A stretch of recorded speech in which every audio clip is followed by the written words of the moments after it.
बिस्मिल्लाहिर्रहमानिर्रहीम। हम प्रेशर की इक्वेशन ड्राइव कर रहे थे और इस लेक्चर के अंदर इस इक्वेशन को कंप्लीट करने की कोशिश करते हैं। हमने लास्ट लेक्चर में 15 जो हम कर रहे थे 15 लेक्चर के लास्ट पार्ट के अंदर ये देखा था हमने कि हम डिस्कस कर रहे थे कि स्पेसिफिक वॉल्यूम के अंदर कितने नंबर ऑफ़ मॉलिक्यूल्स मौजूद हैं। हम उसको रिप्रेजेंट कर रहे हैं NV से। NV का मतलब है number of molecules in a specific volume, जिसको हम यूनिट वॉल्यूम कह रहे थे।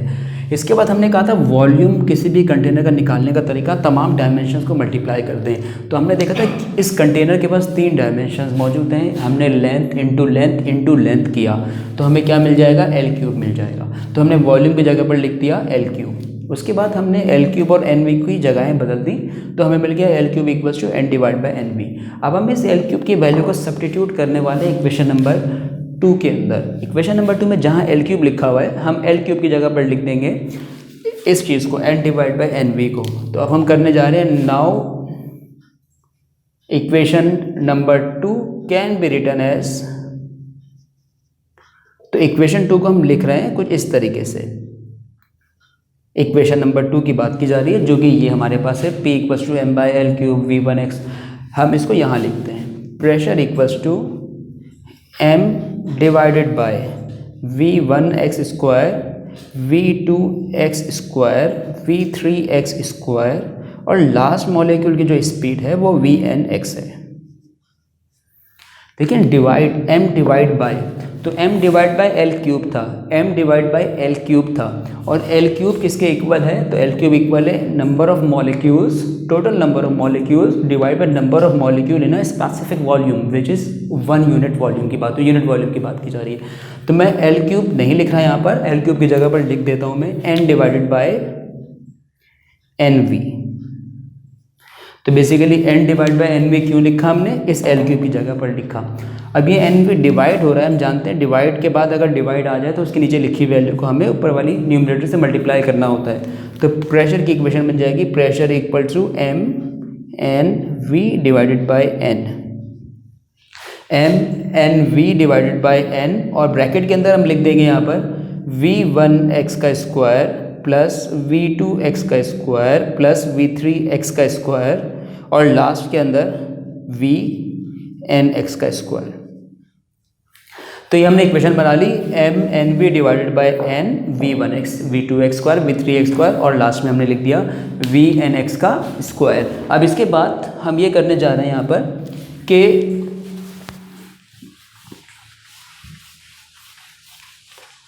इस इक्वेशन के अंदर जो कि प्रेशर की इक्वेशन है हमारे पास, इस इक्वेशन के अंदर ये नंबर ऑफ मॉलिक्यूल से डिवाइड हो रहा है। तो हम चाहे तो मल्टीप्लिकेशन हो रही है दोनों की आपस में, तो चाहे तो आप MNV से N को डिवाइड कर दें या तो आप इससे डिवाइड कर दें। तो हम यहाँ पर प्रेशर की इक्वेशन को यूँ भी लिख सकते हैं प्रेशर = MNV और ब्रैकेट में लिख दिया हमने V1x² V2x² V3x² और लास्ट के अंदर लिख देंगे हम Vnx² और डिवाइड में हमने लिख दिया इसके n, डिवाइड में लिख दिया हमने। अब ये जो n है आया कहाँ से था, तो ये n यही वाला n है। आप चाहे तो इसको इस वैल्यू से डिवाइड करवा दें या इससे डिवाइड करवा दें। हमने यहाँ पर इस चीज़ को डिवाइड करवा दिया और इसे कह दिया हमने इक्वेशन नंबर 3।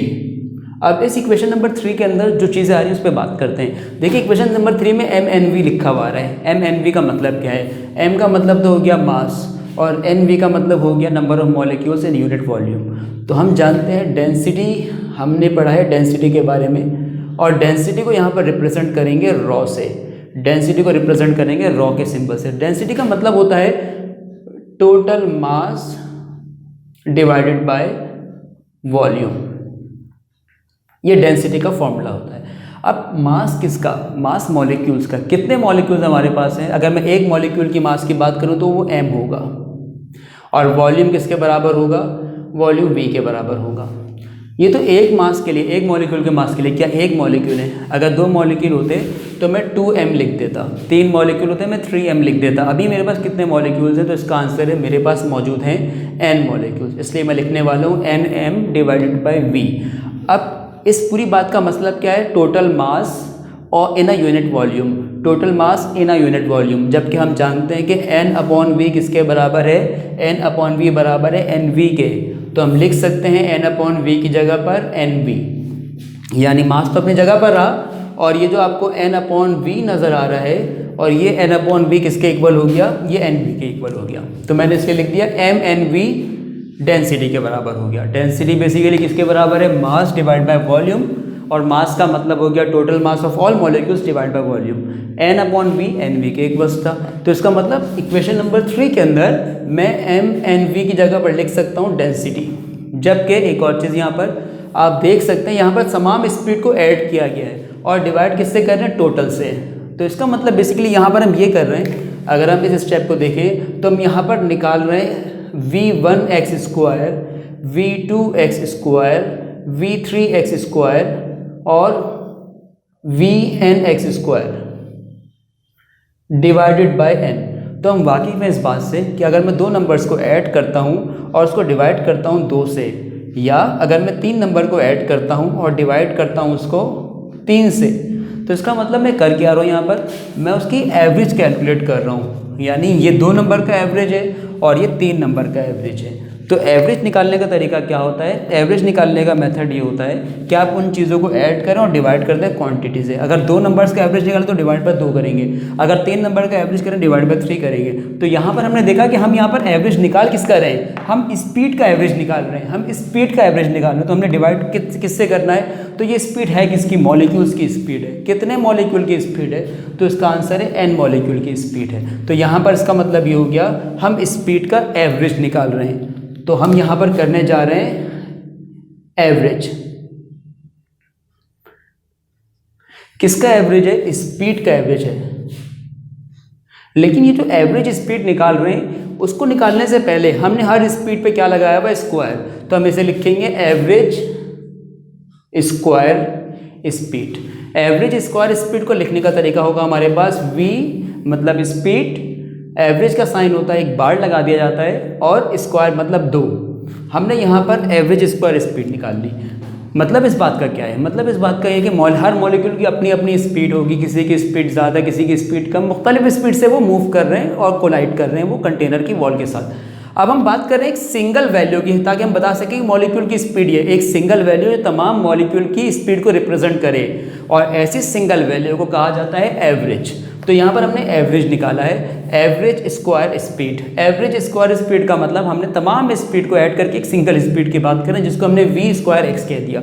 अब इक्वेशन नंबर 3 के अंदर जब हम इन दोनों बातों को सब्स्टिट्यूट करते हैं तो इक्वेशन नंबर 3 में कुछ चेंजेस ये आते हैं। यानी अब इक्वेशन नंबर 3 को हम ऐसे लिख सकते हैं, now equation number 3 can be modified as. अब हम इक्वेशन 3 को मॉडिफाई कुछ ऐसे कर सकते हैं। देखिए इक्वेशन 3 में लिखा हुआ था mnv, इक्वेशन नंबर 3 में लिखा हुआ था mnv। तो mnv जो होता है वो रॉ के इक्वल है, और रॉ का मतलब डेंसिटी।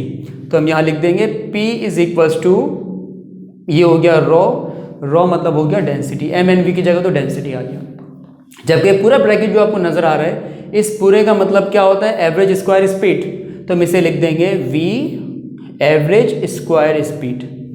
तो इस तरीके से हमने प्रेशर की बात की कि pressure equals to speed into average, pressure equal to density into average square speed. लेकिन प्रॉब्लम अभी वही है, ये जो हमने इस प्रेशर की इक्वेशन ड्राइव की है, ये इक्वेशन सिर्फ और सिर्फ एक्स एक्सिस के हवाले से है। यानी यहाँ पर हम कंसीडर कर रहे हैं कि molecule is moving along x axis. लेकिन हमने काइनेटिक थ्योरी के अंदर एक बात पढ़ी कि मॉलिक्यूल रैंडमली 3 डायरेक्शन के अंदर मूव कर सकता है, 3 डायमेंशनल मोशन करता है। मतलब उसके पास वी वाई भी होगी, उसके पास वी जेड भी होगी। लेकिन यहाँ बात की जा रही है सिर्फ और सिर्फ वी एक्स की। तो हमें इक्वेशन थोड़ा सी और मॉडिफाई करनी है, जिसके अंदर हमें बात करनी है वी वाई की भी और वी जेड की भी।